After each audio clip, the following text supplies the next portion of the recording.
Welcome back, Sports Card Culture Podcast number 23. Today is the 21st of April, 2021.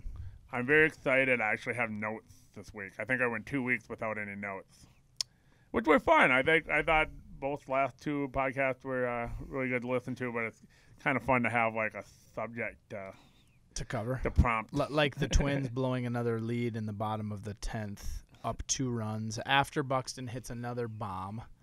And all they need is the second baseman not to boot the ball. Like the most basic ground ball, 1 out or 2 outs. Yeah. He boots it. Now the bases are loaded. Then a routine grounder to Donaldson. All he needs to do is field and throw them out, and he airmails it by like 20 feet. Really? Did you see it? He threw it. He threw it into. I have screaming. He threw it into the stands. I'm like, wow, that's how we end. It's a professional baseball team here. I haven't seen a single Twins game this year. I'm sticking with my streaming, and they're still fighting. They're still fighting the Bally's. So you got network. cable, I assume. Yeah, we got cable. Yeah. I could switch over to ATT, whatever, but they'd probably lose it in 6 months too. So I mean, Byron Buxton's on a tear, so it's sad to see him go. They were tied 10-10. Yeah. He comes up, hits a 2-run bomb, and then they literally just give it away. Yeah, those people were worried that he was going to hit the DL like 3 days ago, and then he was fine. Came back and played well. They said on the radio. I didn't see this because I was driving. He made the best catch of his career, they thought, today. Like one of his best. That's an impressive statement. Yeah, he's got a bunch of catches that are highlight reels. So I'm excited to see the highlight. I mean, it's got to be like Sports Center 10 top a year. 10. It wasn't that good? No? Okay, we got okay, so they're overplaying. We're gonna have to look at it and then they made it sound like it was, Well, I'm sure it was. Well, I'm sure it was amazing, but it's regular Buxton. Yeah, it's his normal deal. All right, let's start off with a little news. Evan sent over a link. I actually did see it a little before you sent it.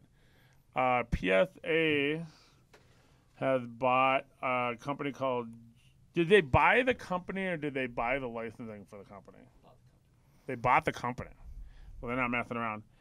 Called Genamint. They use artificial intelligence, and it sort of aids their ability to grade a card, but what it also does is it creates a fingerprint of the card. So, like, especially like on vintage, so let's say there's a little black mark near the right eye on a 56 Topps card, then it'll fingerprint that card, so then if somebody cracks it and reslabs it, I don't know. They're just going to give dot. No, they're just going to give it the same grade. I heard that's what I'm saying, dot.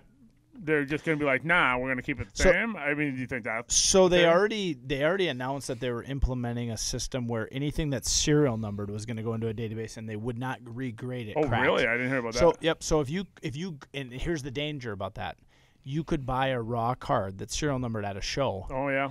Not realize it's been graded and cracked. Oh, wow. You send it to PSA, and they're like, they'll give you the grade it was. But they're not going to regrade it. In other words, they're basically trying to... You can send it to a different company. Yep, they're trying to eliminate regrades for 2 reasons. I think, one, the integrity of their business is actually possibly compromised. I sent it 20 times. Yeah, I sent it 20 times, and I got 2 grades. But then I think the other thing is it actually streamlines, like, they're not wasting all this time, right? Because they're saying... They're collecting a fee. No, but I'm saying they're not backlogging with cards that are, and I think they're discouraging people from sending the card in the first place if they know while it's already fingerprinted. So. Well, the other thing with the fingerprint that is a thing, and we know this from the Blowout Detective Agency on Blowout Forum, is trim cards. So you'll see stuff that was like evidence trim, and you'll see some of these threads if you go on Blowout Forums. They'll be like, Probstein is doing that. It's usually Probstein or PWCC or one of the big guys. They'll say they're selling trim cards, but they'll have little circles on these cards because it's sold as a PSA 2, and then they'll show all these identifying marks on a card, which on vintage there's many of them. Yeah, no, it's. And then they'll like say now it's a 7. Yep. And we can see where they trimmed the card, and so I'm gonna kind of miss those threads if this is successful. It's kind of. It's actually funny. It brings up something that's been commonplace in the game used memorabilia world, but they like the company Mirrors, MEARS. They photo match game used jerseys, and they use a forensic analysis of like they'll basically highlight a stain on a jersey. Oh yeah, in a photo, or a hole. Like Heritage, like when they're selling a $100,000 Jordan game used jersey, they have photos from a game, and then they'll actually photo match and break down how they can prove it's the same. Yeah, and if it's a mark, especially in football, all the scuff and all the little cuts and the dirt in certain spots. Yeah, right. And so that's pretty unique. And now it seems like so the sports card world is recognizing the value of that kind of forensic analysis. I think it's going to help expedite. I think it's going to bring more consistency. Now, I would argue if it will help with trimming, that'll be a big deal. For sure. Yeah, you want to eliminate that. Right. I still think there's a subjective component to grading. It is. It even said that it's just an aid. It's an aid. It's not taking the place of. It's right. in addition to. Or, right. Yeah. So it might be where in the future they'll have the strike zone set up, and then the umpire will just look at what the computer says with a strike or a ball. Well, it tells you that the market is strong enough where you see, and anytime you have a legitimate market, what you have kind of pop up around it is a bunch of businesses supporting. Yeah. And that's actually a really good sign. It's an ecosystem basically saying, hey, there's all these ways. And speaking of it, we had a guy come into our shop last week who I think he's college age. Him and his buddies are spinning up a business where they're actually creating a box to ship graded cards in. I don't know if you've seen this. I should show you one, John. Yeah. It's got a cardboard holder for the card that suspends it in the box. Yeah. Where their advertisement is they actually run the box over with a car and pull out the slab, and it's totally fine. Now, they pulled out a slab that was like $25. I'm like, do that with a Jordan rookie, and you'd really have some fans like, he's drove over a PSA 10. So, but they're about 85 to 90 cents a piece, so it's really only for like a high-end card. But it's cool to see that they're. I wouldn't say that. Like the way I ship graded cards, 8x6x4 box.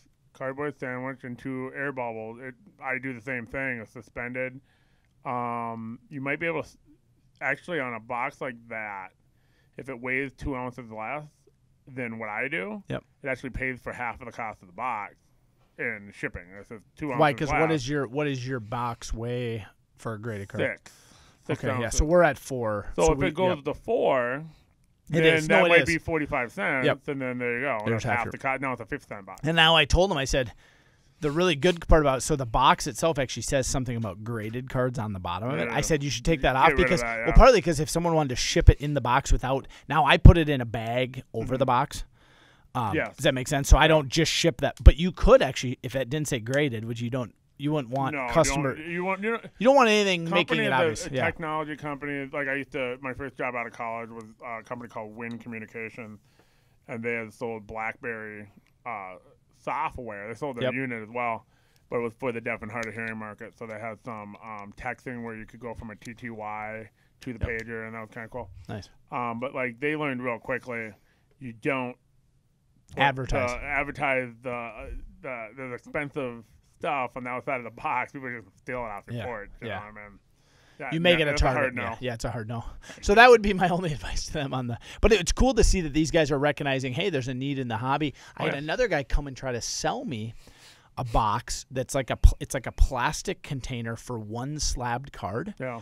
But his cost was like retail like $20. I'm like, the price point's way too high. You got to fix the price point. So either you're making it for dealers where if I can buy it for $1, I can ship cards in it, or you're making it for a collector, but still for a collector, like it's not a displayable. By the way, have you seen the new, and I didn't think about talking about this, but have you seen the new PSA display? There's a company that makes the displays, and it's a PSA like looking label. It looks like glass.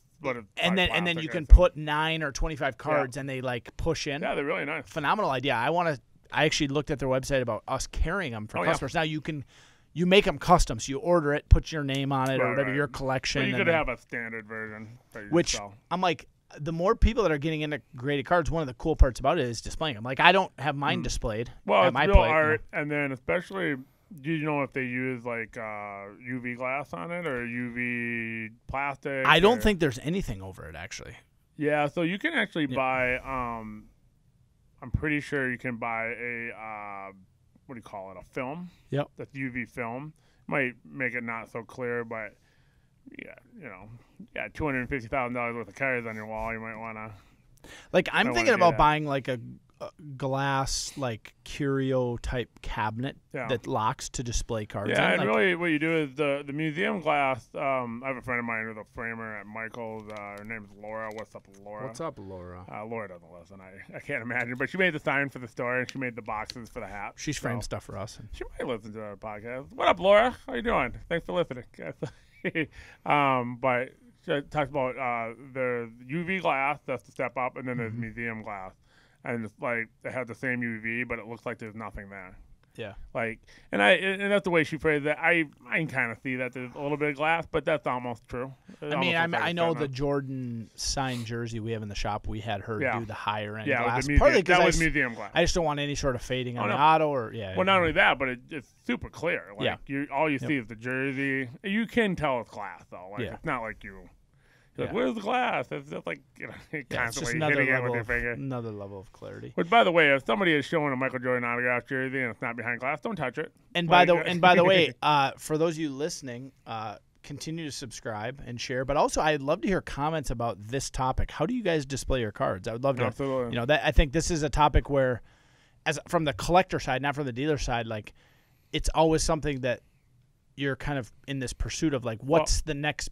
I'll tell you, the Pokemon guys who do, they're really active in displaying their collection, especially the ones that collect the unopened stuff, the sealed stuff.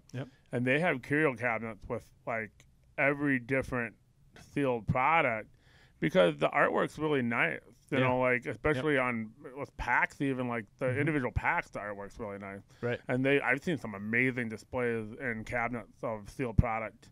And then they'll have like individual cards that are their favorites too. That's so cool. They've really embraced this is actually that as we're talking about this is actually motivating me to go out and buy a cabinet to do this because like part of it is like that's what makes it enjoyable, you know. Right, but card guys have always been like, oh, I bought this case. It's in the closet. It's been there for 20 years. Like they never looked at it again. Yeah, like and I would the actually Pokemon put guys boxes are like, why am I not looking at this every day? It's my favorite thing. Super cool. Yeah.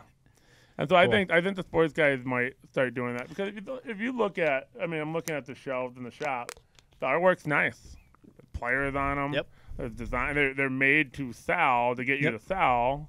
They look great. You know, why not? Why not have your sealed collection in a case in your and one of the cool parts about the market maturing is like if you ever watch Shark Tank, they always talk about a good business is one that solves it actually solves a real problem. Like a better mousetrap is the idea. And like we're gonna see a lot of better mousetraps in the hobby, whether it's for grading, the actual grading of the card like PSA buying this company, or like all these businesses spinning up who go, hey, I was a collector and I realized like there was a problem here and I brought a solution. It's like that's a benefit for me because I can't do all of that. Everything, but I can receive the benefit from all these people's I think a lot of creativity 3D printers, like I have some 3D printed display things for graded cards. Those are cool. Like one of the ideas I had going back to like the shipping problem was building a box that can hold cards securely, raw cards, or possibly cards and sleeves, that fits a flat rate bubble mailer perfectly. Right. And then so you maximize the weight and minimize the cost. And something I looked into a couple years ago, and then opening the shop. So back burner, so to speak. I had heard somebody did it, but not for cards, just like a box in general where you can put whatever in there. Right. It's cool. So big things happen at PSA. We'll see if this. I think it's more of a security measure than I don't think it's like, oh, they bought this company and now they're gonna triple their output. That's not a thing. No, but I will say this much: people have been asking about PSA. I think it's going to be, I don't have patience, I think it's going to be a month or two till we see the benefits to them having closed down. Yeah. Because, like, right now they're still in wrap up the loose ends of everything that's come in. I still have orders that are now, that I've shipped, weeks ago, that are now, I just got an email today. We received your package, and they find the input, you know what I mean? Because, like, there was a real backlog. So I think we're going to see grading speed up and them clean stuff out in the next 2 months, and then once we hit that point, Galaxy that I'm waiting. I think it's going to be exponential though, once they hit that point. I mean, if they're not putting any resources in the intake. Yep. Absolutely. And they're going to have a lot of these people they've hired start grading soon. Oh yeah, they're continuing to expand their business. Cool. So I got a couple more eBay buyer stories because these are fun. Love it. Bring it. All right, so the first one was Sam's been in the shop and listing for me. He's doing a great job. We got, he might have listed 150 items so far. Nice. And I think generated 10 sales off of that just in the last 10 days. Oh, that's awesome. So there's a couple Winnipeg Jets hats, and it's a Canadian buyer. Mm-hmm. And he goes, he puts in some offers, and I declined them. I can't remember the middle part as to how we started talking, mm-hmm. but it got to a point where I said, hey, I think you might have asked me what my best price or whatever. And I said, look, I can do $5 off per hat mm-hmm. if you go through the global shipping program. If you want me to send them direct, I'll need a full price. You have to pay full price, right. but you're going to save on fees and shipping. Right. Because I'm going to ship them direct. Because eBay, I've seen some of the cost eBay charges on global shipping. It's a significant, right? So we use it, but. Oh, no. The seller is great. You have to. It but protects you, yeah. Price-wise, it's like it's crazy. awful for a buyer. Yeah, you're paying a massive Oh, yeah. Because they charge you import fees and things that shouldn't have import fees and also stuff like that. And so that was the deal I gave him. And he comes back with. Now, where was he living again? Canada, Winnipeg, probably. It's the easiest. And he's like, well, place to ship. Well, give it to me, the price you want, and you ship it direct.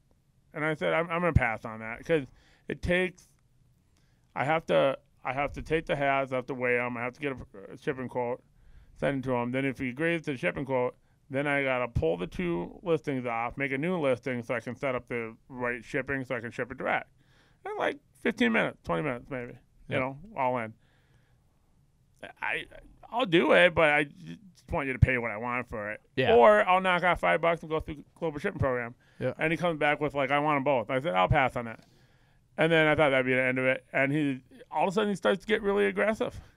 He's like, you shouldn't have best offer if you're not going to take a best offer. And this is the worst businessman I've ever. I'm like, it's the classic story of they're not getting their way. I didn't get what I wanted, so now I'm going to act super aggressive. And I want to keep telling these stories because when people listen to us, I really want the people listening to us to do better and get better deals. Right. This is not the way to get better deals. Yep. Because I'm just like, whatever. Right. So then I blocked them, and then I'm just like, whatever. I don't want to deal with this.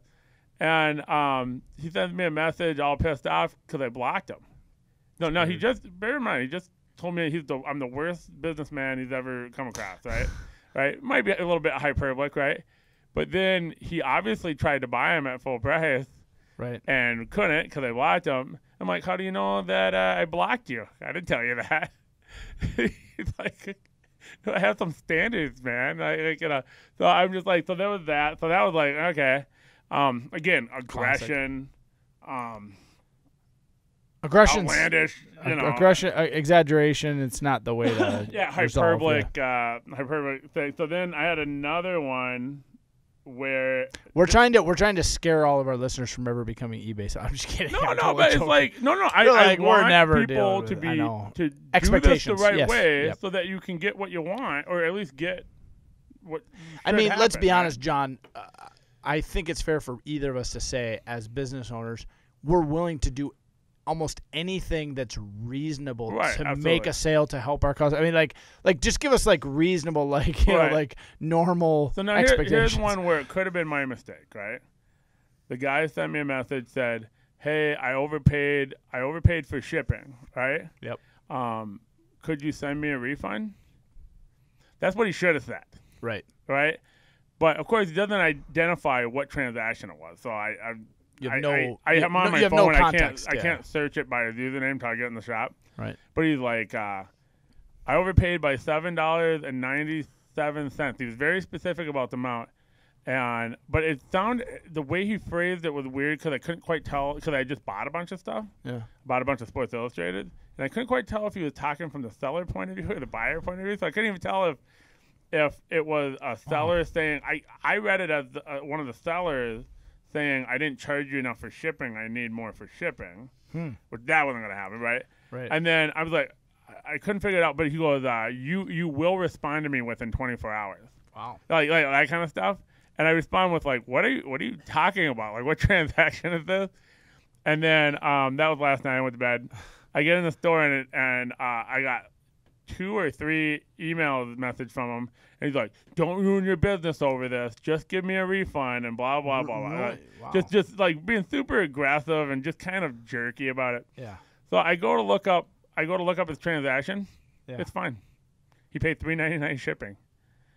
He bought 9 cards, $17 total.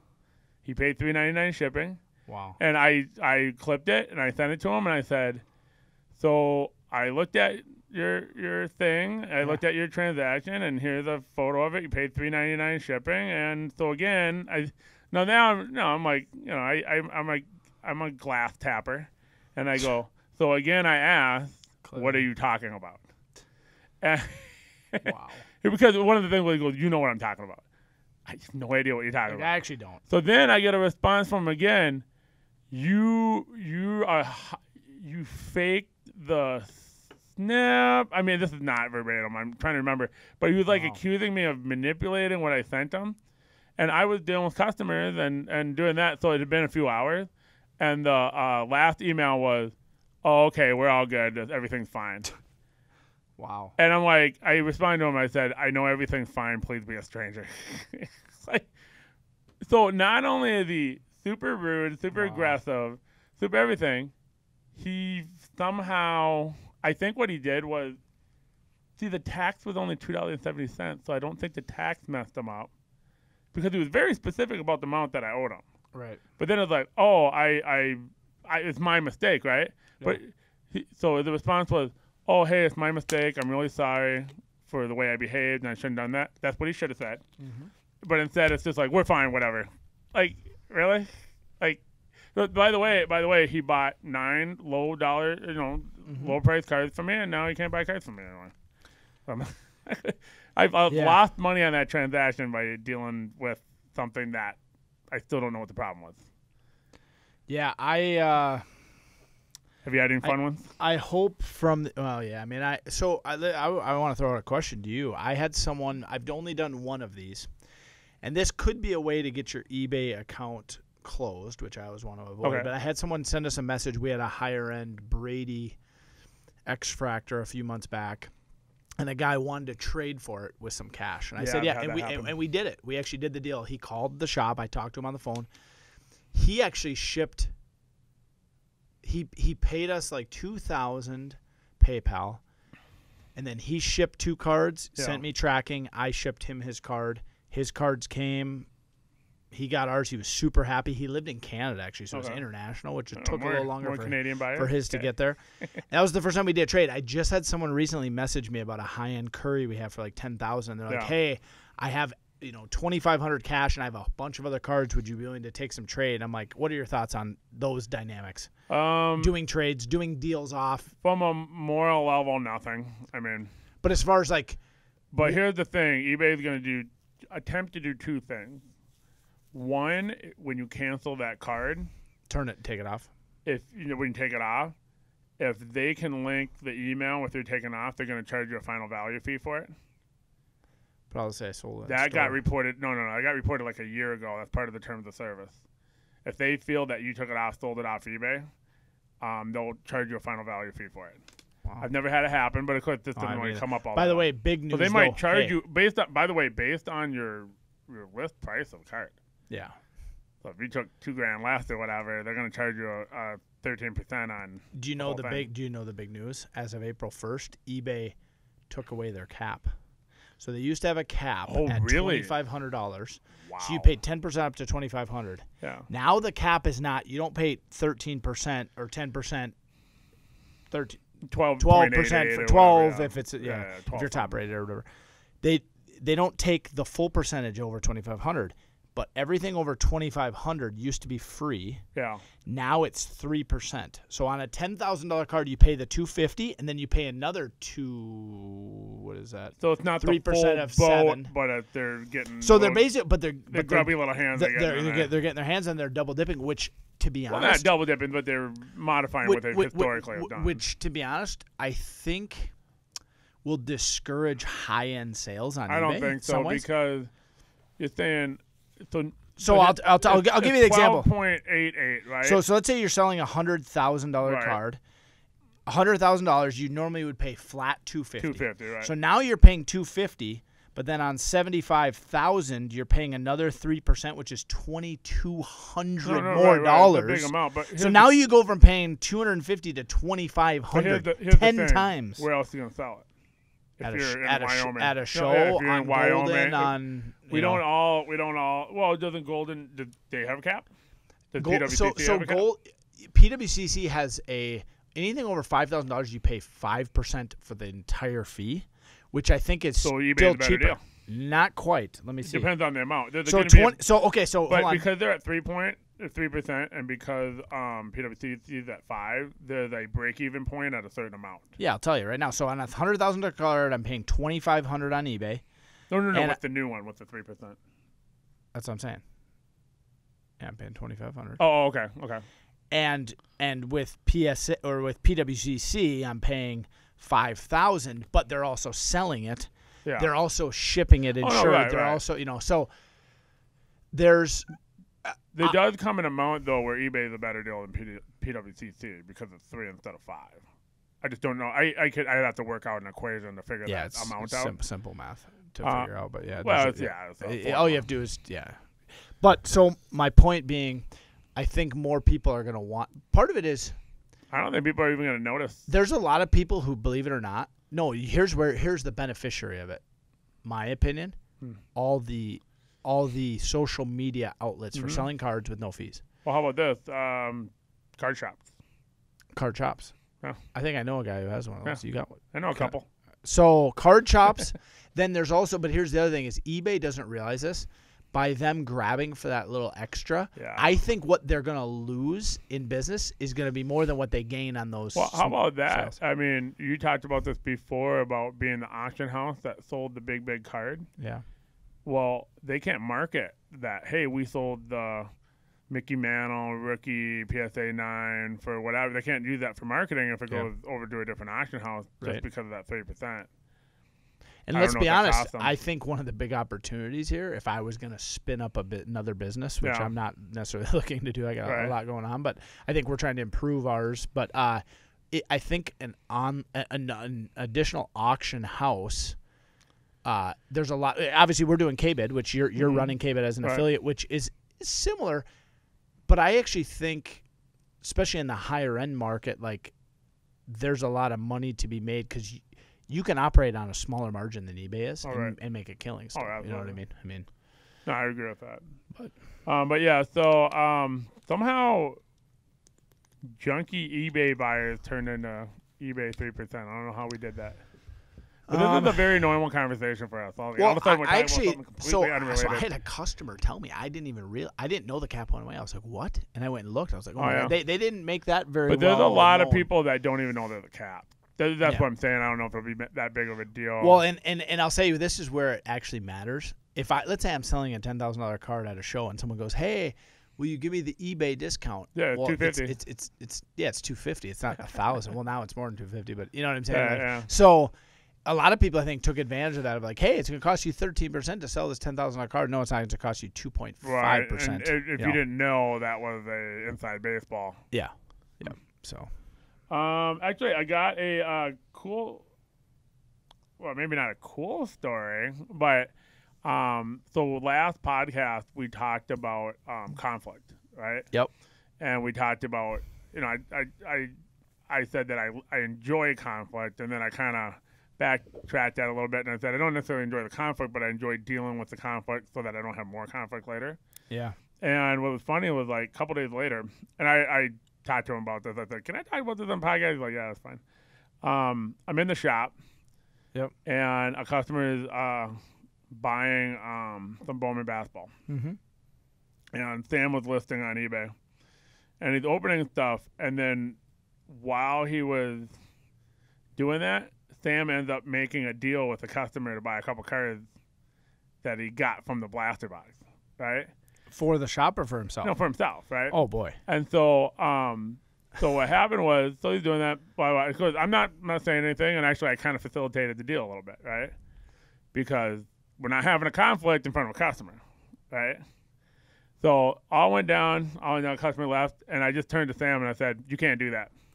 And he goes, "What?" And he goes, "Yeah, you can't buy cards in my store from customers. That or you make a deal with Clint, you can make a deal with that's a little different, but you can't." I'm like, there's a large portion of the reason why I exist here is to buy, right? And so, but that's a great example of. No, it's very clear he doesn't know.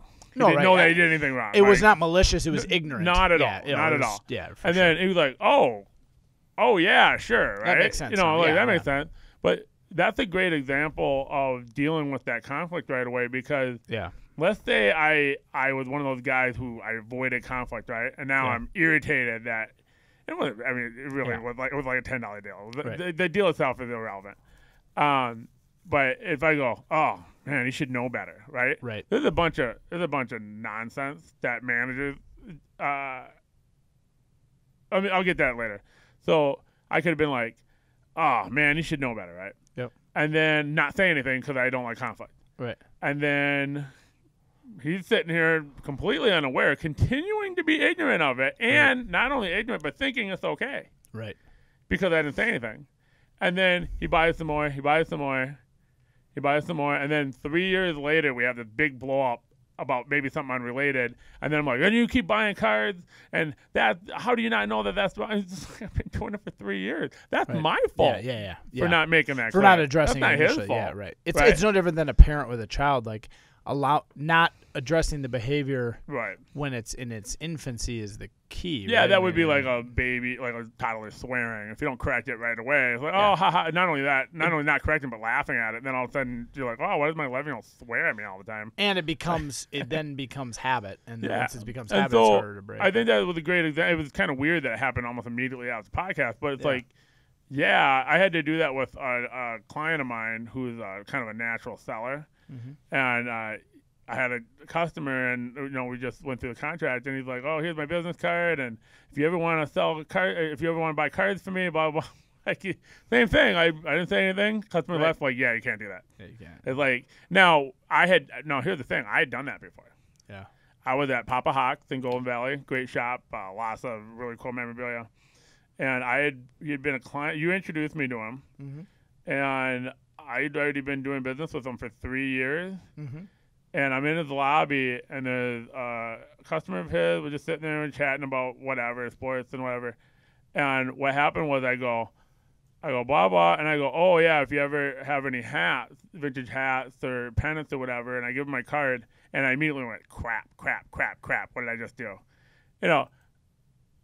I'm in sales mode, man. Like, so that's what happened on that one. Like, he was in sales mode. So I'm like, yeah, you just can't do that. But you know how easy it is to solve that conflict? Right. Because the guy goes, the response is always like, oh, yeah, that makes sense. That's cool.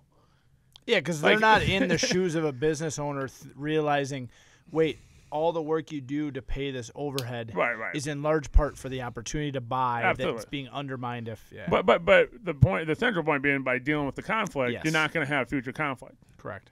And so the quicker and the more enjoy it so that you don't have to deal with it. Professionally you deal with it, the sooner the better. And that happens in business all the time. And to be honest, this is just a lesson I've learned, unfortunately, over my years of just life is even though procrastination at the time feels easier, I don't want to deal with it right now. It makes it more difficult down the road. Well, I'll tell you something. This is one of the reasons why deaf and hard of hearing people have trouble in the workplace.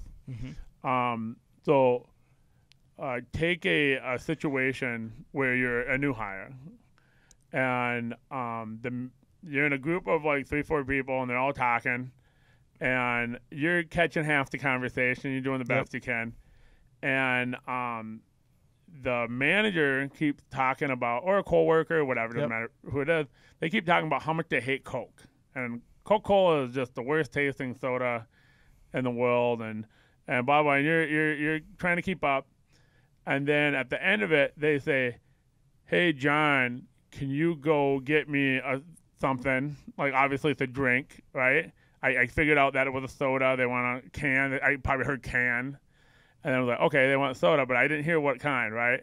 And definitely hard hearing people a lot of times will do the best they can, because asking people to repeat themselves over and over again is not just tiring for the hearing person, but tiring for the hard of hearing person or the deaf person. Like this constant loop of like, okay, I didn't hear it again. And then, then I go to the vending machine and I buy a Coke, because I thought they were talking about how much they love Coke, right?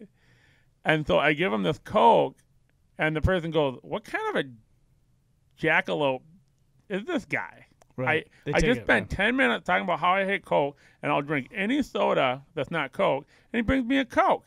And what do? They don't say anything. So here I am going, la, la, la, la. I got him a Coke. I did him a favor. And so that, really, has that scenario similarly actually played out? Oh, no, yeah, that stuff happens all the time. No, but I'm saying is that specific? That's a really good example, because it's such an inconsequential thing. Sure. But what happens is, if I do a bunch of those inconsequential things over time, then I'm seen as a difficult employee. Right. Right? Or a difficult coworker. I just didn't hear you, right? And so when people know you really well, like you know me really well, you can tell when I'm struggling, and you're like, John, like, what's up? This is what I'm saying. Right. And I had to add on to that a little bit in high school, we used to leave school early for internship. Mm-hmm. And there's a kid that gave me a ride home. I lived about 3 miles from high school. And he would ask me questions about my hearing, and it's fun. I would tell him all the inside baseball about it, and and so I tell him about like how sometimes, like many times, we'll agree and hope that it wasn't a question, like you're like, hey John, blah blah, and I go yes, I've agreed to thousands of things. I have no idea what I agreed to, but I definitely agreed to it. And so I told him all about that stuff, and and you're like, so what the way I talked about it was like, I have to figure out what you're asking me, if it's important or not. Yep. And if I don't feel it's important, and I've already asked you to repeat yourself a couple times, then my answer many times will be yes. Yes. I'm just agreeing, we move on, and they like me because I agreed with them, right? Yep. And so last day of high school, we're signing yearbooks and stuff. And my buddy came over to me and goes, hey, John, yeah. And I go, what? And he goes, blah, blah, blah, cha-cha-cha. I go, yeah, okay. And he goes, really loud in the middle of class, hey, John, don't act like you heard me. How do you spell her name? Yes is not one of the possible answers to that question. How do you spell Clint? Yes. Yes. Are you just being sarcastic with me, or do you actually think this employee is being very difficult with me? Yeah, exactly. I asked him if he could fill out that report, and he said yes, and then he just stood there blindly shaking his head, smiling at me. Like said yes, but it never happened. But that's. Nice. But that was kind of it's just kind of weird how we talked about it, and then just something happened, and I dealt with it, and I was like, oh, this will be good for the podcast. So for sure. No. Good life lessons for sure. Oh, absolutely. I do. Yeah, do you want to hit that question? Well, I got one more thing. Okay. So yesterday I closed the store early because there was a verdict in the Derek Chauvin case, and which, for those of you listening out of town, George Floyd was killed by a police officer named Derek Chauvin. Well, I would think everybody kind of might know about that. And there was some shenanigans when it happened. Couple $1 billion in property damage. Yeah. And so I had heard that. And let me ask you this. Last week there was rioting in Brooklyn Center. How far from where you live, and how far from the shop? Brooklyn Center is across the river from me. Because I live in Fridley. A couple miles? No, literally I border Brooklyn Center. Okay, yeah, did you see I border Brooklyn Park. Like driving home, was it something that you No, because the river stops everything from happening. You have to get on 694 in order to get to my city. so that was happening, and then they said, well, right around 3 o'clock, they reported that a verdict was coming, and I stopped. I didn't give it any prior thought, but I stopped and I thought about it, and I said, so I'm about 4 blocks away from Minneapolis border. Mm-hmm. I'm somewhat insulated because of the street I'm on. I listened to a podcast last week, and I said I'm on University. I'm on Central. But there's a gap between where stuff is in Minneapolis and where I'm at. It's just cemetery and golf course and whatever. So I'm somewhat insulated, but I was thinking about it, and I thought, I'm going to close. I'm just going to close early. I put it on Facebook, said, hey, I'm going to close. The verdict's happening. And I get home, and my wife was like, why are you home? And I said, the verdict. And there's 3 reasons why I closed early. All right? The most important one is the safety of my customers, right? Mm-hmm. If I go, I'll be fine. Well, yeah, maybe I'll be fine, or maybe I'm willing to take the risk. But by being open, I'm able to say, hey, come over to my store, right? Things may happen, right? And then 2, I'm protecting the property of the store. I sell on consignment, and I probably have 25 different people's stuff. Mm-hmm. I don't know if 25 different people's stuff in the store, but at least 15. Yep. And not worth the risk. Right. I'm very much a guy who, in a group of people, and it seems like tensions are getting raised. People might be drinking. People might whatever. I'm the guy who stands in the middle of the room, looks around, and goes, I'm going to go. I got no interest in what's about to happen. Right. And then the next day, somebody goes, oh, you won't believe what happened. I'm like, I got an idea. I can figure it out. I could deduct a few things. I could sense. I could kind of figure out. No, most time nothing happened, right? But there's many times where it's like, oh yeah, and these guys got in a fight, and I'm like, yeah, I kind of deduced that, And the third reason was my wife is annoying, and she would send me a bunch of texts about how I should really consider doing it. So I sort of preempted those texts. Now, when I got home, I told my wife, I told her that part too. And I go, the other issue is over the last year, I've become really good friends. I would call a lot of my customers my friends. For sure. We've had long conversations. What constitute a friend? Sharing information, sharing time with each other. And but like my current friends, I'd say the key to a good friendship is trading PSA slabs together, right? Yes. I mean, once you've allowed me to grade your cards, John, even if it took you a year with Beckett, we're officially. Well, yeah, and there's definitely trust involved, especially when Evan's trusting me right now that his cards are still sitting at PSA in a vault, even though he doesn't, insured, even though they're not, even though some days he doesn't think. He's like, I don't believe it. And so, now, I got 2 long-term friends in Minnesota, Mark and Steve. What up, Mark? What up, Steve? What up, guys? But one of the things I told my wife is that because I've met these people over the last year, they are like my long-term friends. They're kind of morons. And they will. What up, Steve? They will drive. My customers and my long-term friends will drive through a riot, a tornado, or an alien invasion to come get baseball cards. And so by the very nature of being open, I'm sort of encouraging that bad behavior. And so by being closed, you simply being a libertarian, allowing people to make the decision based on the risk that they want to? Right, but I don't want to. I don't need to participate in it. Right? Are you actually though? So by closing, if I got a lot of customers that live in Minneapolis, and it's like, don't drive through, because I didn't know if it was guilty or innocent, or not guilty, and I'm like, I know some of these guys are gonna be like, there's a riot happening 2 blocks away. I'm gonna go get some Pokemon cards. I know that's gonna happen, right? But if I'm closed, funny. Protect my customers a little bit from themselves. See, I can still choose to protect people by my own behavior. So yeah, for whatever reason, I'm friends with people who sometimes make decisions that aren't the best. Well, I'll say this much. Dude, last winter, there was that big snowstorm that started at noon. Mm-hmm. I had 12 people in the shop. Yeah, I remember that. I posted on Facebook. I'm like, don't come. I said, I'm going to wait out the storm, but don't come. And then all of a sudden, people kept coming. What if they lived a block away and walked, John? It was my busiest day in 3 months. Nice. Let's go. Well, I'll say this much: we don't need to deep dive the trial. We're not lawyers. We're not judges. I will say that the markets, the economy responded very positively, obviously, to the verdict. We saw one of the best up days in the market because there was crisis averted. I feel like in some ways, like I think a lot of ways the decision that was made is almost more like how do we de-escalate versus escalate. Right. You know what I'm saying? Like, I don't know if I was a juror, like, would you want to be the guy going, I think this is manslaughter, well, no, not murder too. There's a lot of people that had thought that maybe if you had been the reason for the hung jury, that you were going to get murdered. Oh, for sure. Yeah. I mean, it's a real... Or if everybody did, then a number of them was going to get killed or assaulted. Yeah. Because apparently people...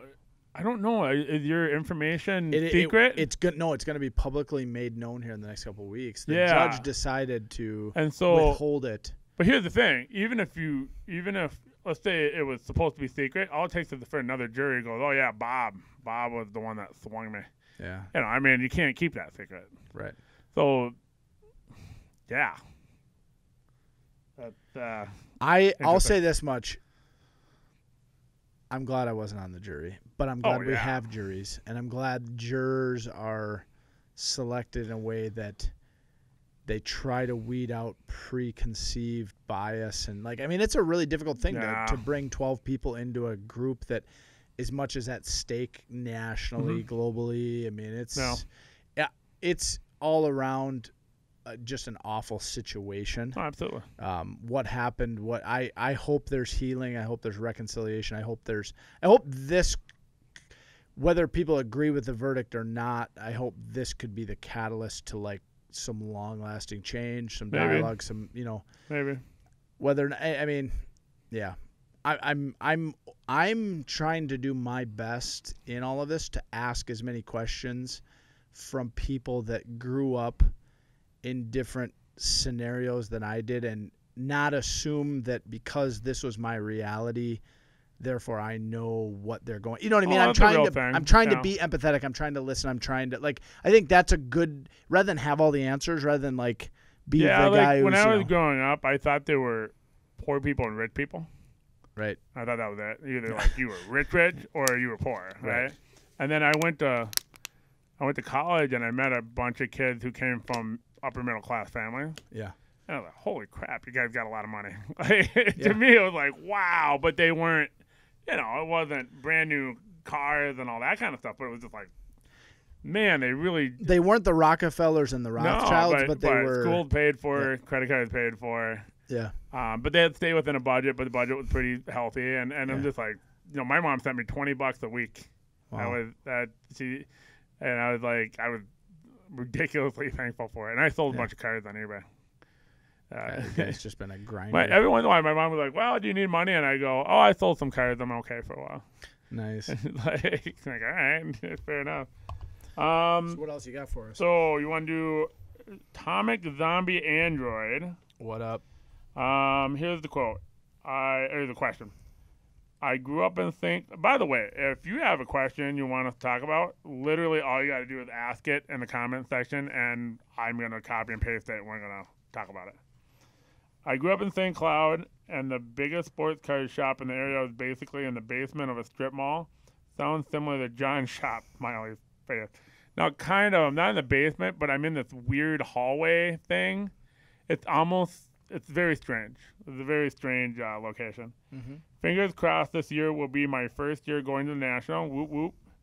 Can you guys talk about the National from a local angle? And I think what he means is from Minnesota. Yep. Is there a caravan from the city's preferred hotel?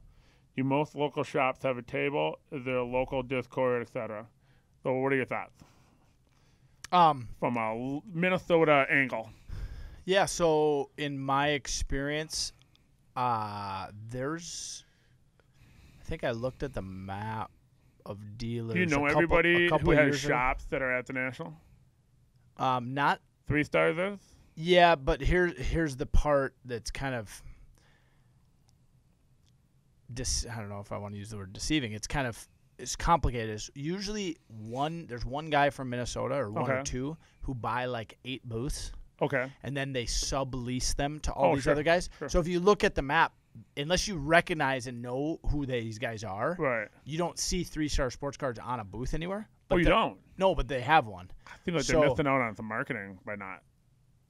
Yeah, I mean, I'll be honest. People aren't. out of town, they don't care. Have you ever had someone say, "Hey, I saw you on the list," and blah blah blah? No, but I told our local guys like they. Would be the benefit to being on the list is the local guys can find you easier. Because it says the name and the city they're from. Yep, it says it says city, state. Yep. I think there's a great representation of Minnesota guys. Absolutely. I built a lot of relationships with local dealers at the National that I didn't actually spend that much time with them here because, maybe they're up north. Well, like your experience, you're at your store. It's not like I'm able to get to every store every 3 months and hang out as much as I would love to. Now, there's exceptions to that. Us doing this show, Jeremy, me dropping off PSA, picking up. There's certain guys that there might be dealers, too, who don't do Valley West, but they do a different show that we don't do. Yep. And they're Minnesota dealer, and we just never cross paths. Right.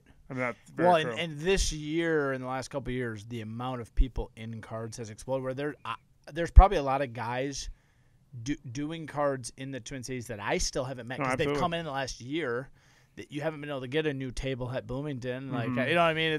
I'll tell you one thing about the National, and this isn't the local side, but I recognized 2 years ago at the 19 show, we had talked about, I was worried I wouldn't be able to get a table. Yep. Because I wanted a table for Chicago this year, and I was willing to go to Atlantic City in order to get it, because the way they do it is there's a room on Friday. Saturday morning, maybe? I think it's Saturday morning. All right, so Saturday morning, it starts off at 7 or 6:30 in the morning. Yep. And what they do is there's a big map of the next year's show. And everybody goes to the room, and then they count backwards the priority. So if you've done 32 nationals, you're 32. Let's say that's the most anybody's ever done. And they go, okay, 32, and then you walk up. You pay your money, do whatever. You select your table that you want. So you're trying to pick the best spot. Right. And that's how they do it. Yeah. And we had talked, I was worried I wouldn't be able to get one. And I said, well, we had talked about, why don't you get 2 tables and do it that way. One of my main concerns was that means I'll be reliant on you or Absolute to secure a table. You don't want to be that. And there's guys who have had, I know a couple guys, speaking of that, who have done the National for 15 years, but it's never been under their name, so they haven't built their own priority. Yeah. So that's a problem. And that was the main concern, but I also still wanted to do it. So it's it was really tough. And you went up there, and I said, I think right at the last minute, I said, I think you kind of convinced me, get your own and do it. For sure. And so there's a little risk. And so I was there almost. Well, partly because then when you go to pay and stuff, they don't make you pay it all right up front, but you can. You can pay half down. Or it just makes it easier when you're handling your own. Right. You know what I mean? Now, here's the thing, though. So one of the other reasons why I really wanted my own table, my own priority, is a booth at the National is real estate all on its own. Right. The ability to secure a table there is worth much more than the cost of the table. Oh, for sure more. Much more than the cost of the I table. think you could sell your table this year at the National for $10,000. Yeah, that's what I thought would be probably the general value of a booth. And so just imagine if the hobby blows up where we even triple, let's say in 20 years, we're triple the number. There's only so many convention centers, and they're as big as they are, you know? And so now the crazy part is this year's Chicago, had you not done Atlantic City, there's no way. There were people with, I think I'm priority level 5. There's people with 3, 2, 1 that didn't even get to booths. Because there's so many more people. Because they weren't signed up for AC. Right. So, in other words, there's more people signed up for Chicago than AC every year. And because they carried me over, even though I had one, I get it. You wouldn't have gotten one had you not done it that way. In other words, if you would have said, I'll just wait till Chicago, By the way, I'll tell the story. You know the story. So, in 2019, I'm in the room. I think I went there at 8 in the morning, even though I was priority 0. And then I remember I texted you when you were about up, And I'm like, so I think waited. it's gonna be a while. I waited through this whole thing. So they get down to 0, and they put all the remaining names in a hat. I don't know how many there were, but he's pulling names out of the hat, reading names, and none of these names are mine. Like, just name, but name, none name. of them are there. Nobody walked up, and so I think he said like 8 names, and then finally he looks around the room and he goes, "All right, how many people have 0 priority who want a table?" Me and 4 other people raised their hand. You all got it. And he goes, "Okay, what's your name? What's your name? What's your name? What's your name?" Right? Nice. Put the 5 in. I was number 2. Got my table. Nice. Do you know where you're located? In Chicago? Yep. Yeah. I got the map on the wall. I'm literally where we were last time. A chunk away from your very first one. The 17 year. Nice. And so this is like a breakout room right outside the lobby of the National. Mm-hmm. I leave, and I'm not walking fast. I'm walking regular. You're kind of sort of the back, like 3/4 of the way through. I walk through. I go directly to your table. Again, not fast, not slow. I get there. I say, "Hey, Clint, I got a table." You go, "Awesome." Fist bump. And 30 seconds later, a guy walks by and says, "Sold out." Had I not been sitting in that room, I wouldn't have that table for AC, and I wouldn't have the table for Chicago. Which equals you not having a table for the next 5 years. For Cleveland? Oh, maybe. No, as much as well, I'll just tell you. Maybe this is the catalyst where I get a table at every show now because I can get to Cleveland, maybe, get a show. Now I'm at Priority 2. Maybe I should be at Priority 3 because I had my money for 2 years. And so, and then if I can just squeak in Chicago, then I should be golden. Yeah, I mean, I would hope. The demand for the local shows, I'll tell you this, cards are booming at such a level, and this has nothing to do with this, like, sales. I got a phone call yesterday from a lady in Kansas City, Missouri, saying, "We're hosting a card show. Do you want a table?" Oh, I'm like, here's the problem, man. By the way, maybe you have no. You're no. It's the weekend of the Dells show, which I'm like, so you know, like the largest show in the Midwest is happening. That was bad timing on their part. Just setting it up. Well, I mean, it's a distinctly different location, but if they're targeting Minnesota stores, that's not if you're calling me, you should be doing it a different weekend. They might be calling every shop in the Midwest. No, I think they called everybody in the Beckett magazine. Is your name in the directory? I assume they just called the directory. Maybe that's a common route. And then, but that does remind me, I did see an ad for a show in Des Moines the week before the National. The week before. The week before. And which is what, second to last week in July? Yeah. Okay. And so that was, I think he's like 250 table, the local promoter there. Oh, nice. I just booked my plane tickets yesterday for me and one of our guys for Dallas. Oh, yeah. And a hotel. I called the hotel that's hosting it. Yeah. They're already sold out of rooms. Yeah. I'm like, I'm a month in. I'm like, wow. You got to find a Best Western. I'm like 5 miles away, and they have a shuttle, I think, to the convention there. So I'll let you know about the Des Moines show, and then once we get a little more information. I did. The busiest stretch of shows is coming up. First weekend of May, Bloomington. 1 week off, Dells, Dallas. 1 week off, Bloomington again. Yep. So we have 4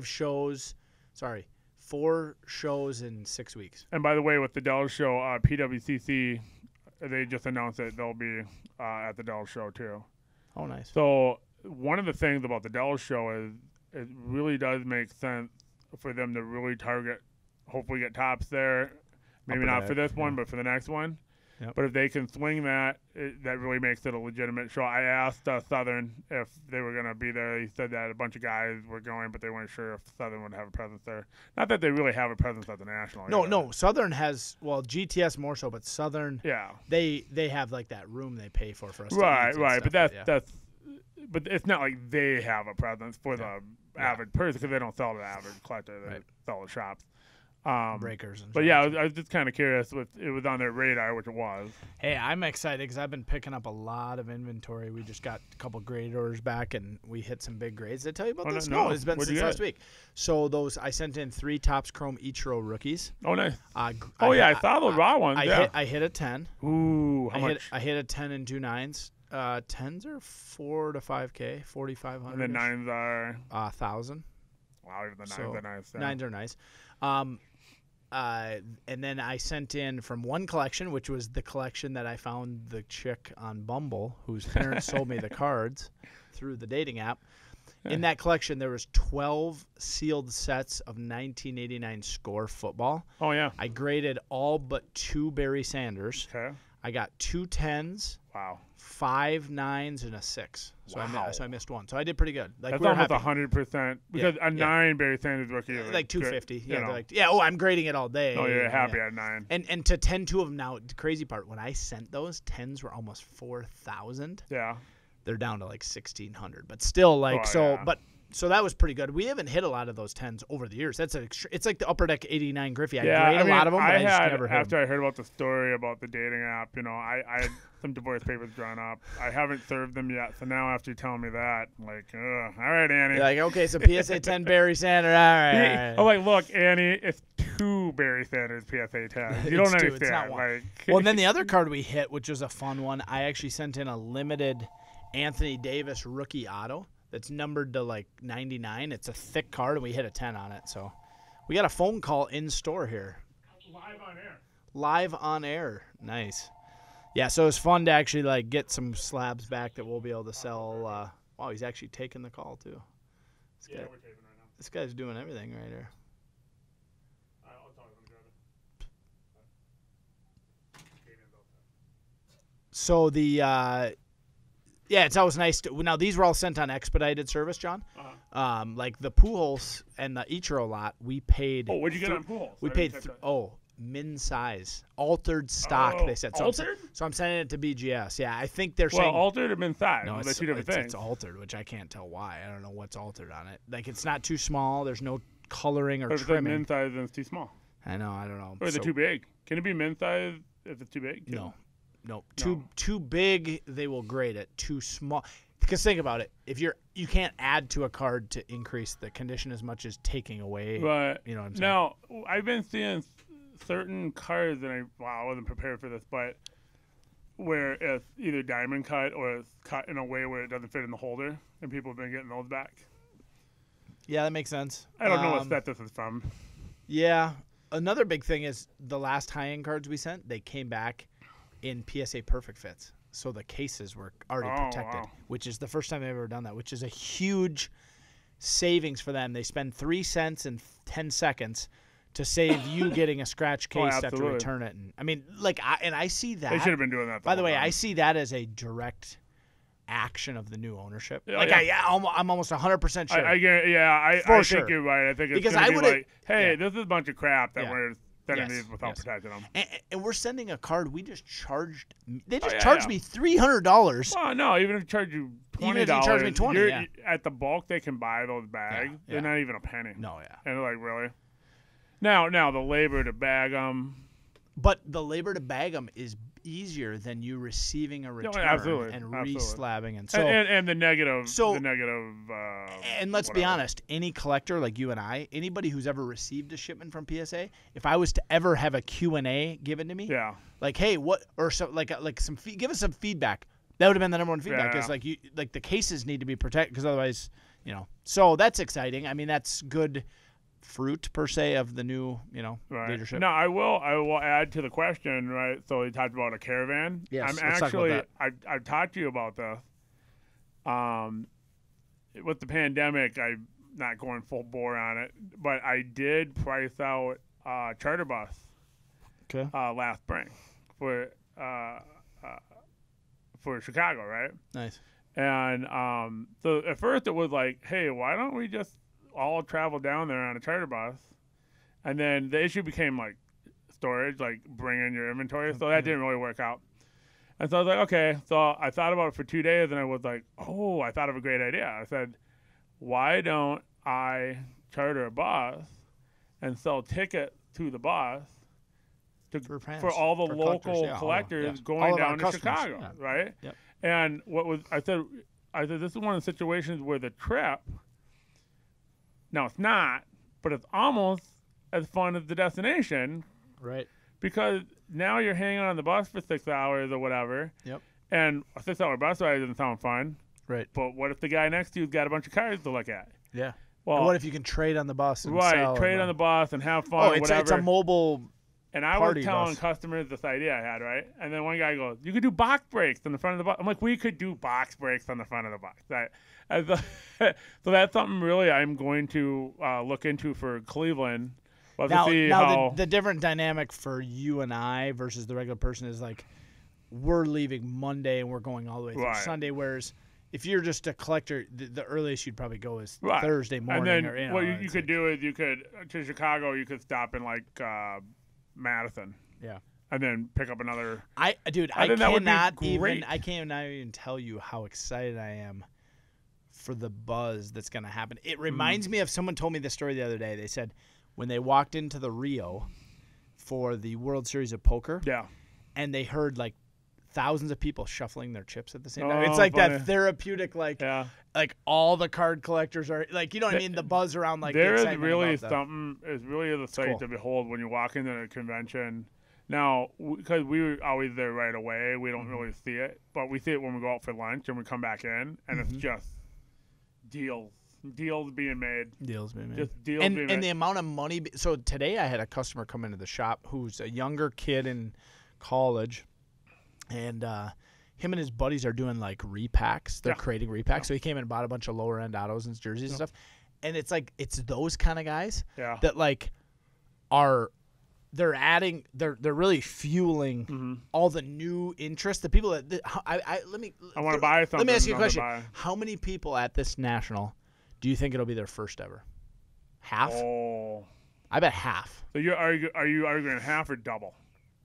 Half the people there will be new? Half the people there will be new. I'm not saying it's going to be double the amount of, like, the biggest ever, but, like, it could be over the period of I don't think you can say both of those things.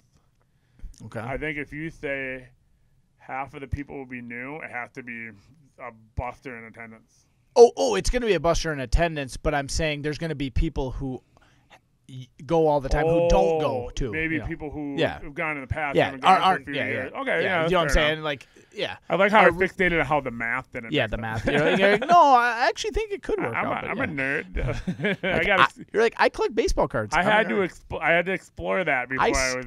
I study WAR and OPS, and I can break down. Right, but no, like all but what are you talking about? The caravan, I think we kind of do that a little bit. We have our relationships in the hobby, and people definitely travel together. There's not one big caravan, which would be cool. And I think, like, eventually, if I could get it where we charter the bus and then maybe secure like 4 or 5 Airbnbs where I can sell a package where you get a room and a bus ticket. Yeah. And you don't have to find your own group. You just get assigned a room. Right. I think that would be really awesome. Yeah. And I just think I almost want to do it as customer service. Like, obviously, I want to make some money on it and everything. But, like, I just I want to be the guy on the bus traveling international with 100 other guys. Say, hey, can I look at your box? And then digging through and making deals. I mean, we could do that in the hotel room, too. It's literally going to be an entire week of that. So whether you get it on the bus ride or not, buckle up because everybody who's listening. But here's the thing. There's a trade night that's the most epic. Here's the thing. Traveling sucks. It would be cool if you could travel Panini actually sponsors the event. Yeah. I mean, they gave us we got grab bags going into this trade night with at least $100 in autograph. I had like a Whitey Ford auto, I had like a Whitey Ford and a Bob Feller auto. I did. Like, what? I stayed at the hotel. I stayed at the hotel to do a YouTube video, and then you guys come back with all the swag. I'm like, you got to be kidding me.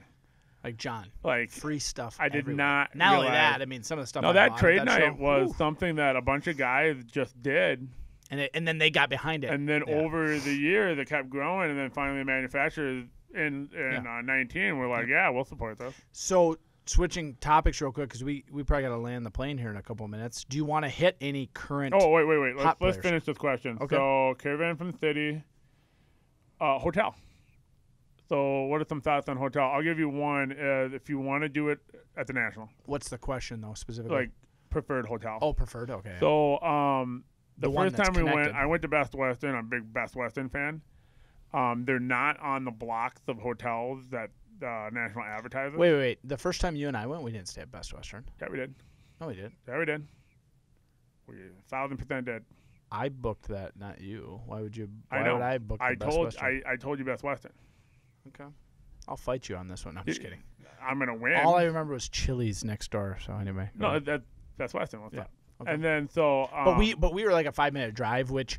No, it wasn't bad. We had to pay parking. And so here's the thing: if you don't get in on some of the hotels in time, understand that the Best Western is not on the list. And I think it was like what? I know you're a rep for Best Western, but I love Best Western. I'll say this: I don't even understand why you love it so much. But anyway, Clint. It is the perfect balance between affordability and amenities. Okay, that's why. Thank you. And I expect my check from Best Western. Yeah, exactly. I was gonna say the royalties are coming. So. 2 things. There's 4 hotels that are actually connected by Skyway to the convention center. Those are going to be priority 1. Yep. They're going to cost more, but the convenience is there. You don't have to pay an Uber. They do cost a lot more. Now, but the second thing is, which is what we're doing, which is we rented a house on Airbnb. So part of it is you have VRB. What is it? VRBO, Vacation Rental by Owner. You have all these you have all these apps. Those are the best value if you have a ton of people. Yeah, Airbnb, one of the reasons why Airbnb worked is we can rent out a very large house for many 10 people we have. Right, yep. And when you work it out to the cost per person, it's like a nothing. Right. It's 10 people is $180 a person for a week. Right. It's just it's nonsense. And I came up with that when we had 7 people in the hotel room in 2019. Right. I was like, there's got to be a better way. Did we really? You had 7 one night, I think. Me, you, Dan, Bradley, Uncle Dan, 4, Rob, 5. Mike had a separate room. Mike wasn't there. Somebody else was there. Maybe it was 6. I don't know. I thought one more person. Like anyway, that was kind of fun for about 20 minutes inside. And the main reason why it was bad wasn't necessarily the bed. It was the fact that there's no surfaces anywhere. First of all, Uncle Dan took over every flat surface in that room because he was running a claim sale on Twitter. Piles of cards. By the way, I got to see Uncle Dan the other day. But that's the real thing. When you get the house, it's like there's a kid table, coffee table. Downstairs, another coffee table. Yeah. We can spread out and get our work done and get some sorting done instead of on beds and that one sad little desk there. And you would have to get 2 hotel rooms or 3. Right. But now you're tripling up. I mean, the cost savings is immense. Right. I will note that the room is connected by Skyway and it's just across the street. That Skyway takes forever to get to the floor of the convention. Yeah, you can go quicker outdoors. 4 turns. But if you're rolling a dolly, then a flatbed, then that's probably the better way of going. But it's not like you just skip right over, so it's not that good. Right. So other than that,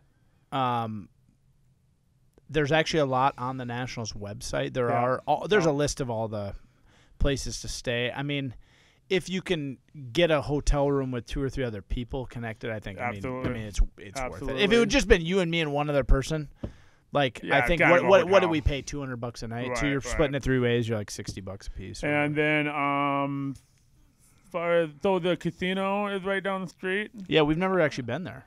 Did we? No. Oh, by the way, Wisconsin does have a casino 10 minutes away. So you mentioned that was one of the for you that was one of the detriments of. Well, I was saying a lot of the guys wanted to go play poker and stuff. I don't know if there's a poker room, but I would assume maybe. Which, by the way, unfortunately, there's definitely a Chili's nearby in Rosemont. I know that for a fact. By the way, I've been there. I didn't even make this announcement on air. We're on air. What's up? My favorite pickup at a show in the last year happened last Bloomington show when I got a Joey Chestnut. Oh yeah. On card. Allen and Ginter autograph, and it's getting graded. You grading it? Yes. And if it gems, it's going to be one of my prized collections. Clint will not stop talking about Joey the Mouth. Joey Jaws Chestnut. Joey the Mouth. I eat wieners. I eat wieners for breakfast. This guy literally is a professional wiener mauer, as Uncle Dan put it. And then Clint will not stop talking about him constantly. But we tend to go to Chili's 4 nights out of the week. Yeah, I mean, I would go 3 or 4. There's really no reason not to go every night unless someone else is paying for the food. There is a steak and shake, so I always get a shake there. I mean, Rosemont's kind of boring. But Rosemont's kind of boring in general, though. Like, you do have to go to Chicago to do anything particularly interesting. Yeah, but I mean, so like all the sites of the city and stuff. Yeah, when compared to the 20 Dells, I think the minutes Dells are gonna right on site offer. To be honest, I'm so locked into like not work mode, but like card mode that like other than maybe one night going to play like poker or something like, you know what I mean? It's not really that trip for us isn't that way, but for someone on the other side, I'll put it this way: as a consumer, I'll go to the arcade. There's an arcade on site in Dells. I'll be at the arcade 2 or 3 times that trip. You have more energy than me. I'm gonna be working deals all day, every day. And then do local shop. Most local shops have a table. I would argue, maybe not most, half. Who knows? Half the local shop. At least. Yeah, at least. The local Discord, no Discord that I know of. Not yet, but hopefully that's something that comes out of it. Yeah, I mean, that'd be. All right, what do you want to move on to? Let's talk. I actually just pulled up Sports Card Investor sales volume by player. And in my mind, the guy who is number one is confirmed here. And this is related to what I've seen for sales in the last couple weeks. Who's your guess? Number one sales volume by player. Ooh. I'll give you a clue. Sport? Baseball. Baseball. The hottest player in baseball right now. Ronald Acuna. Oh, yeah. Do you want to say Acuna? Is that more proper? No, he's definitely the. Is it Acuna or Acuna? I always say Acuna. I say Acuna, but I know there is that. Well, I'll put it this way: I say Acuna. Acuna. I say Acuna, and I'm always wrong. The guy's on an absolute tear. Oh, yeah, absolutely. He was leading the league in like every category. Home runs, average, RBIs, OPS, and stolen bases. So in other words, get your Ronald Acunas out. We happened to just get one back from PSA. I had like a Topps Chrome purple refractor. They're numbered at $299. Yeah. Mike and I were talking about it. When we sent them, they were like $40, $50 raw. Right. We got a 9, which I was initially disappointed at. And then I pulled it up, and they're selling for like $509. 500? It snap sold as a 9 at $500. I was like, wow, that's a good card. Okay. And then I had an auto that sold. So I shipped every Acuna graded. I think every listed Acuna sold this week of ours. I don't think I had a single one left. Wow. Which time to get I know, and on a tear. Well, here's the thing too, as dealers too, is we want to sell when it's hot. We're not buying when it's hot. We're selling when it's hot. And we're waiting for the next heat wave. I'm buying all the guys right now that aren't hot. Right. Like, you know. So who else on the list? Number 2 is a guy named Michael Jeffrey Jordan. He's not too bad of a player. He could develop.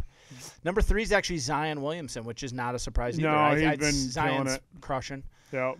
Number 4 is Justin Herbert, so the first football player. So we go baseball, basketball, football.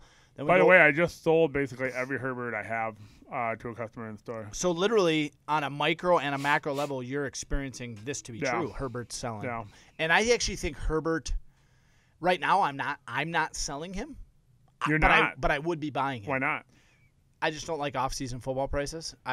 His prices have dipped a little bit, and maybe. And the way I'm not selling them is I either have graded ones right now that are in the safe, or I have stuff at grading, so I can't sell it. But the stuff I actually have we've stockpiled a handful of slabs that I'm just waiting for football, and I'm not selling. Are you just waiting for like August? I'm waiting for the first talk of football on SportsCenter. So the draft will help. Yeah. But then the draft will help more the rookies. So you're talking about it's after the national preseason starting up. The national might be about the earliest now because there's so much excitement around. I don't know if you remember this when was it in 2018 in Cleveland. Was all the hype Baker Mayfield? I'm trying to remember. Okay, you said that. Okay, I think Baker was the hype. It seems like every national there'll be a football guy who's selling really well. So that would be a guy I would sell. Probably Brady though. By the way, I just got a Fleer metal Brady that walked into the shop I bought. Very nice. Never even owned one.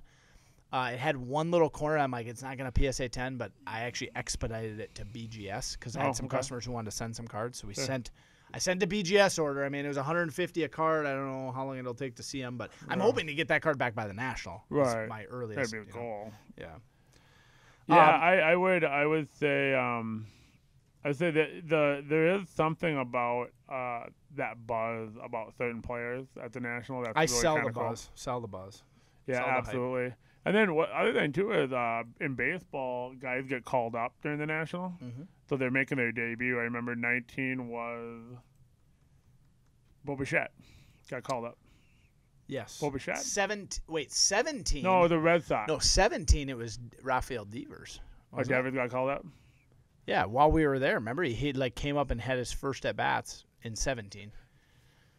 No. It might have been Divas too. Bendantini, I think. Yeah. Anyway, so Yeah, I'm gonna jump over to so that was price. Right. That was sales volume by player. Now I'm gonna do price movement by player. So now we're talking lower end guys, most likely. Yep. First guy on the list, basketball player, this year's rookie, Sadiq Bey. Okay. Number 1. He's been on people's radar. The problem for a while. is he's on Detroit, right? I mean, it's just the worst team. But a lot of people it's a dumpster fire of a. Right. The Timberwolves are the only worst team, team, right? But he could scoop up a lot of points if he's a good player. The problem is, honestly, somebody came in the other day and they had some Towns, and I go, Towns might be a buy right now. Yeah. I said, but I'm not buying him because I can't remember the last time I sold a Karl Anthony Towns card. I literally cannot tell you. It's been 2 years, 3 years. We have graded cards. We have rookie. Like no one buys it. I'm just like, what a sad situation. Speaking of, we didn't even mention this. Alex Rodriguez. Yeah.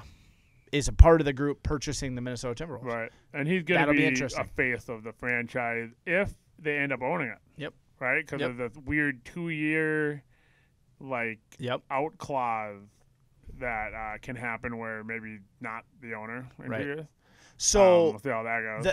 Everyone's worried about the Timberwolves moving, and I would say the way that they are guaranteed not to move is if Seattle and Vegas get expansion teams, which – the NBA wants expansion because the NBA, it costs like twice as much for an expansion versus a relocation. Yeah. So the NBA makes way more. Oh, yeah. So right now the two markets owners make money when they're in the expansion team too. I can't remember how that works exactly. But everybody gets paid. Yeah. It's just silly. Well, the other thing too is the argument that they made about the Timberwolves was that you're not going to move. They're looking to put teams in cities. They're not looking to move teams out of cities either. Yeah. And you're not going to move it out of the 14th largest market. Yeah. I think that was a very 90s thing that was happening, and I think the leagues have learned like that doesn't. Yeah. That's not a helpful. No, right. Endeavor. Right. So number 2 on the list is actually the guy who beat us today for the Oakland Athletics, Matt Chapman, who I think is undervalued. I mean, I think he's a good. I've sold some Chapman. Wow, Matt Chapman. He's a talented player. I mean, 14 Bowman draft was his first card. So I mean, we're going way back in the. Number 3 is actually another A, but it's the rookie from last year, prospect Robert Pawson. Oh, Pawson. So Pawson's 3. He's not a rookie. His first. When he said rookie, I go Murphy. No. First Bowman. Yeah, Sean Murphy, catcher. Number 4 would be Brandon Ayuk, the receiver for the Niners. Okay. I've actually sold a number of Ayuk to multiple different customers in the shop. I had a customer pull out of a select box a tiger stripe Ayuk. Oh, wow. I'm like, that's a big card. You should grade that. I mean, that's a couple $1,000 card potentially. Number 5 is Landry Shamet, which is weird. I don't even know if he's playing. His name's been popping up. Is he? Yeah. He had 30. He had one big outing. And then you got Joe Dumars. How random is that? Oh, wow. Okay. Joe Dumars, he must be in the news. I don't know. 86 Fleer rookies going up. I mean, 86 Either Fleer, that or his rookies were so cheap in 86, and now they're drying up, and so people are putting stuff together. Well, one of the cards they have in here is his PSA 9 rookie. It's up to $230, which that would probably never was be like 50. It used to be 50, probably, probably 35, maybe. And then you got finishing it out Ronnie Mauricio, the Mets prospect. Yep. Yeah. So I don't know if he got called up or if it's just news related. No, he's too young to get called up. Next on the list is actually Denny Advita, the Israeli basketball player. Okay. Rookie this year. He's really talented and way under the radar. And to be honest, there's a lot of collectors that are Jewish. Yeah. Which I think that's a huge, strong market. So Rick Probstein, who runs Probstein Auctions, is Jewish. Yeah. And as you are aware, there's a lot of Jewish business owners that have expendable income. And so that's kind of a cool thing for them to have a guy that's, connected to them. So that's probably some of his market. And that kind of rounds it out pretty much. So that actually leads into something. So I actually did some research for this podcast, which is not something I normally do. That's a novel idea.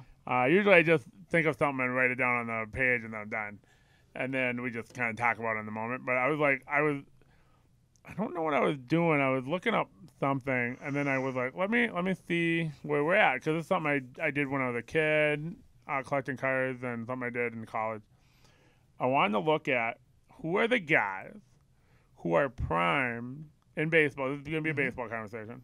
Who are the guys who are primed to be Hall of Famers with a solid track record? And guys who are potentially going to hit those milestone numbers, right? Yep. And so, in my opinion, everybody on this list are guys that you, barring an MVP run in a season and some amazing season, you can buy for the next 5 years. Mm-hmm.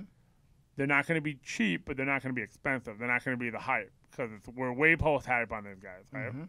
This is what I came up with. Giancarlo Stanton.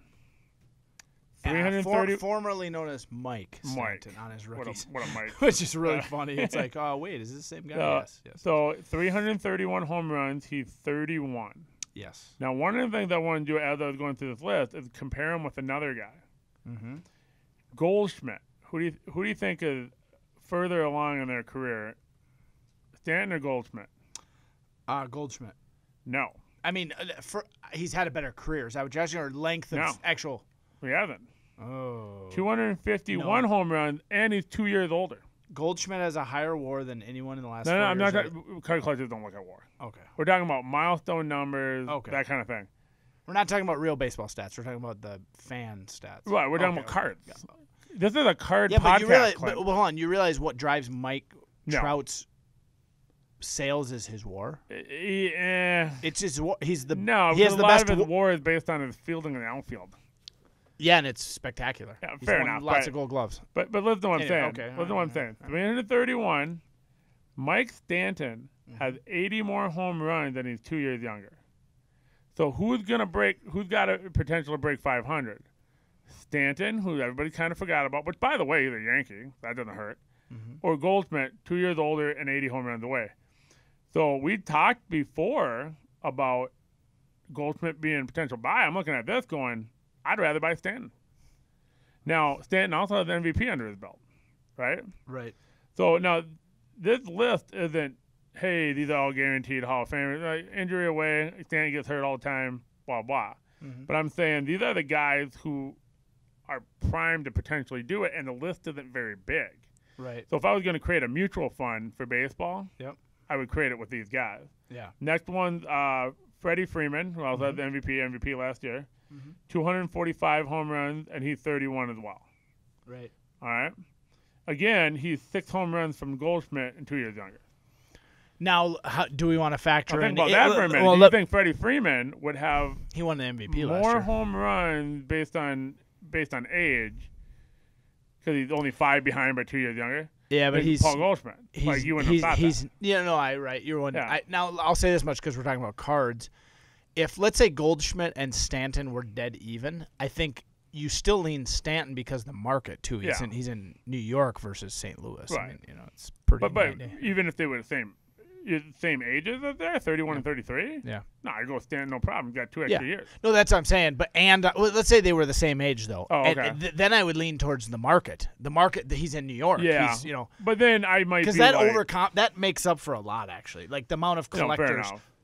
I think R.J. Barrett in basketball is such a good buy because he's in the New York market. Well, and they're just desperate for a winning team, and they might make the playoffs. Right. And he's, So next is Freddie Freeman, home run, got an MVP on his belt. So the reason why the MVP is a big deal because if one of these guys can win a World Series, which by the way the Braves have a shot at winning the World Series. They're a really good team. Not a great shot because of the Dodgers, but got a shot. I mean, so if you can get World Series champion and an MVP under their belt and hit some of these milestones, we're talking about a very premier card. All right. We're talking about a very top-level rookie card, right? Yep. And that's what we're looking for. We're not looking for pretty good. We're looking for the top of the top. Yep. Next is Nolan Arenado, 239 home runs. He's 30. Yeah, I like Arenado. Compare that to Yelich, who's a year younger, but 90 less home runs.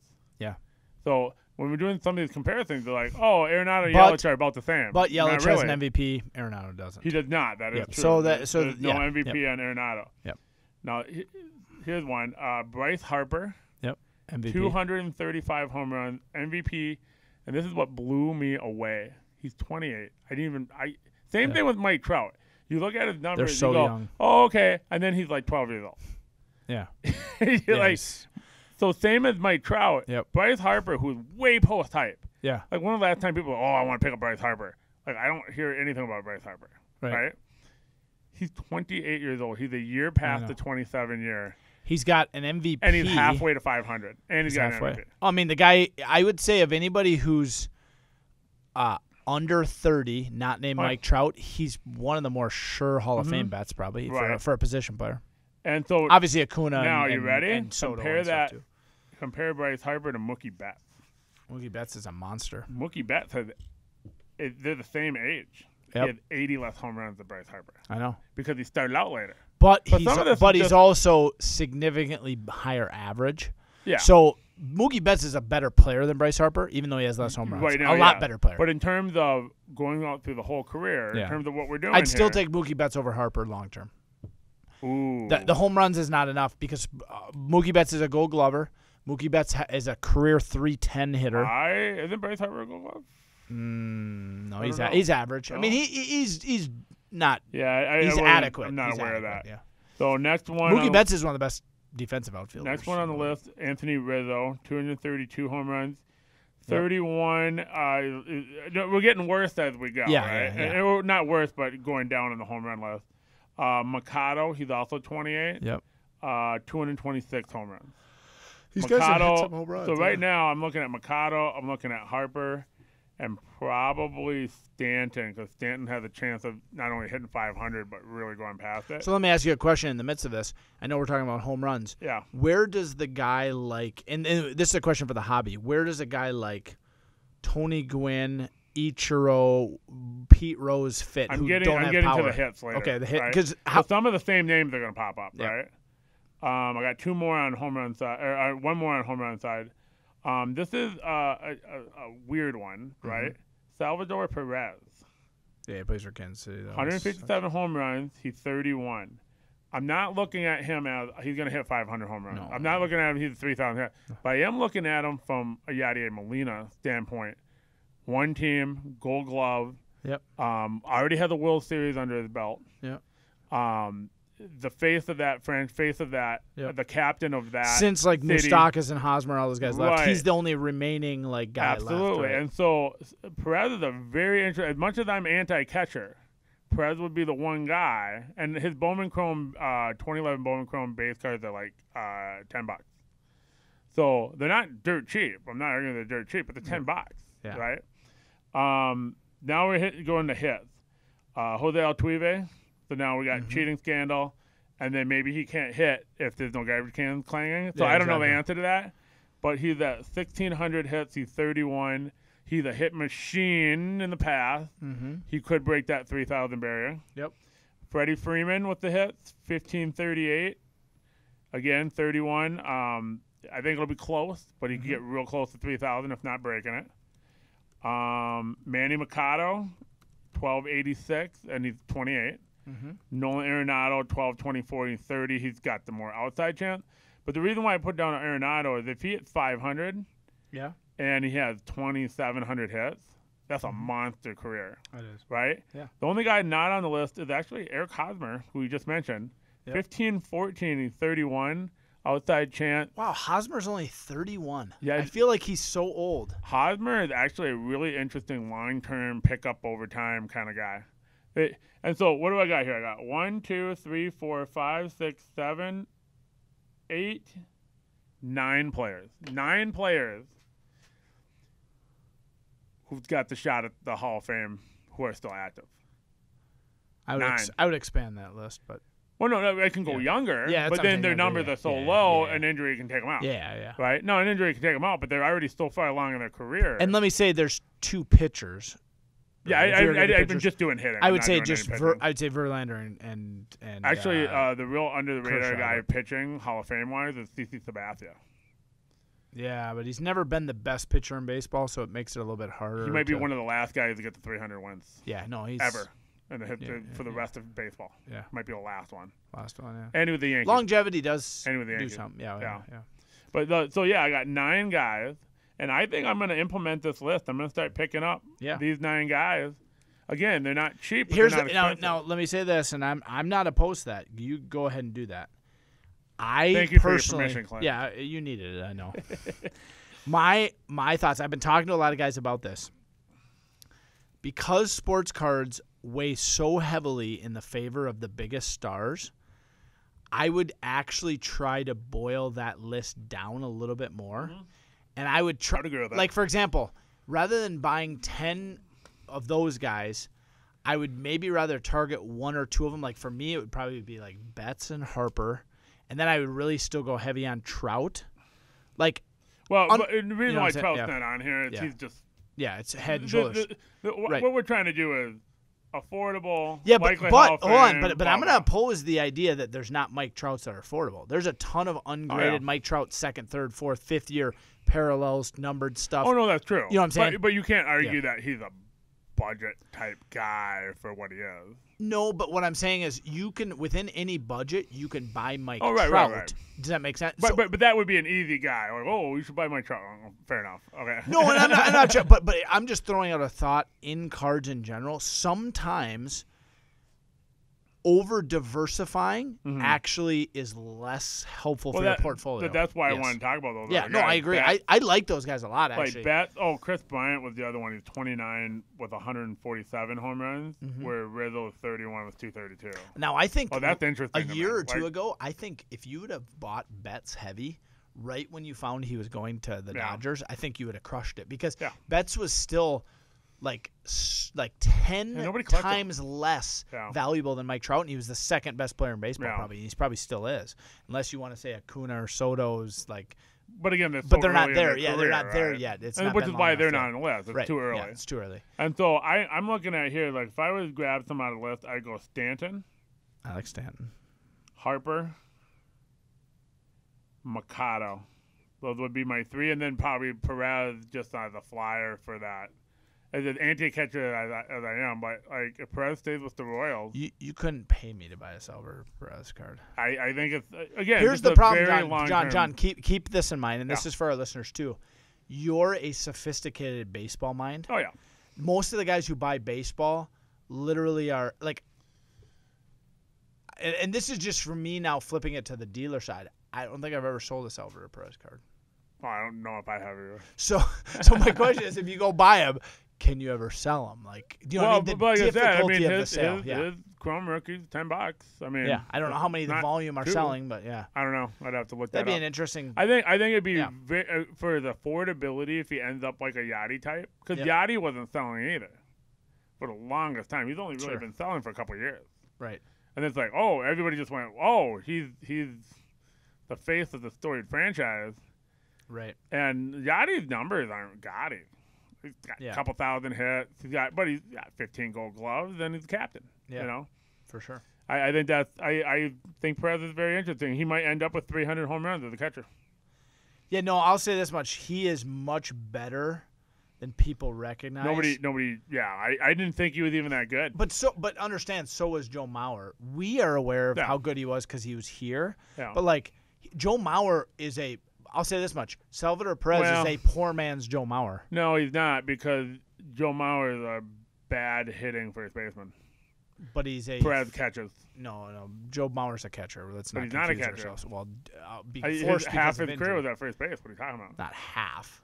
Not half of his at bats. Are you kidding me? He was half of it. Not even close to half of his at bats. Okay, fine, but that's because he was injured half the time. That's what I'm saying. But that's why he moved, is because he was injured. It wasn't like if he would have been healthy, he never would have left. No, but when he went to first base, he got injured. Dude, you could argue Joe Mauer's the best hitting catcher of all time. I could argue that. He is, but he didn't play catcher the whole time. No, but part of Yachty's value is that he's still catching. Yeah. Now Mauer would have had he not gotten hurt, and so Molina could still get hurt. I mean, it would be unfortunate, obviously. And if I was 4 times as fast, I'd be in the major league too. Like I don't know what to do with that. No, but what I'm saying is Joe Mauer was such a unique bat behind the plate, and he was a defensive. I mean, how many Gold Gloves did he win? I mean, he won like 4 or 5, right? I mean, so I mean, he was a really good defense. He wasn't like, we're hiding him at catcher. But it's like he's an asset as catcher. Perez has more Gold Gloves than Joe Mauer does.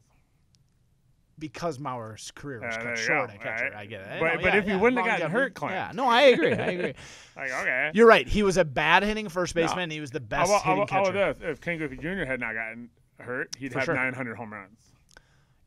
Well, he has 660, he has dude. 660. He would have been like 800. Maybe 8 1/4. I don't know. 800 homers, yeah. Like, it's ridiculous. Yeah, like Griffey. what he was Griffey's doing. just my favorite too, man. And he got hurt in the prime too. It's like, holy smokes. Awesome. All right, so we were hour 20 about 15 minutes ago. So anything? Hope you guys to had wrap fun. Up? No, 2 weeks, so a week from this Saturday, we're back in Bloomington again, and then let the games begin. We'll be basically. I think the summer's going to be.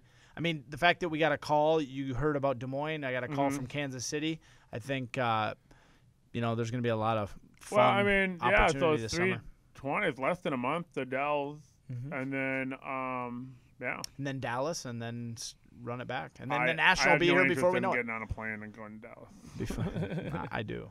I want to go to the show, but if I told you what a couple of these dealers did in sales, you'd think I would drive there. All right, thanks guys. so much for listening. Have a great time.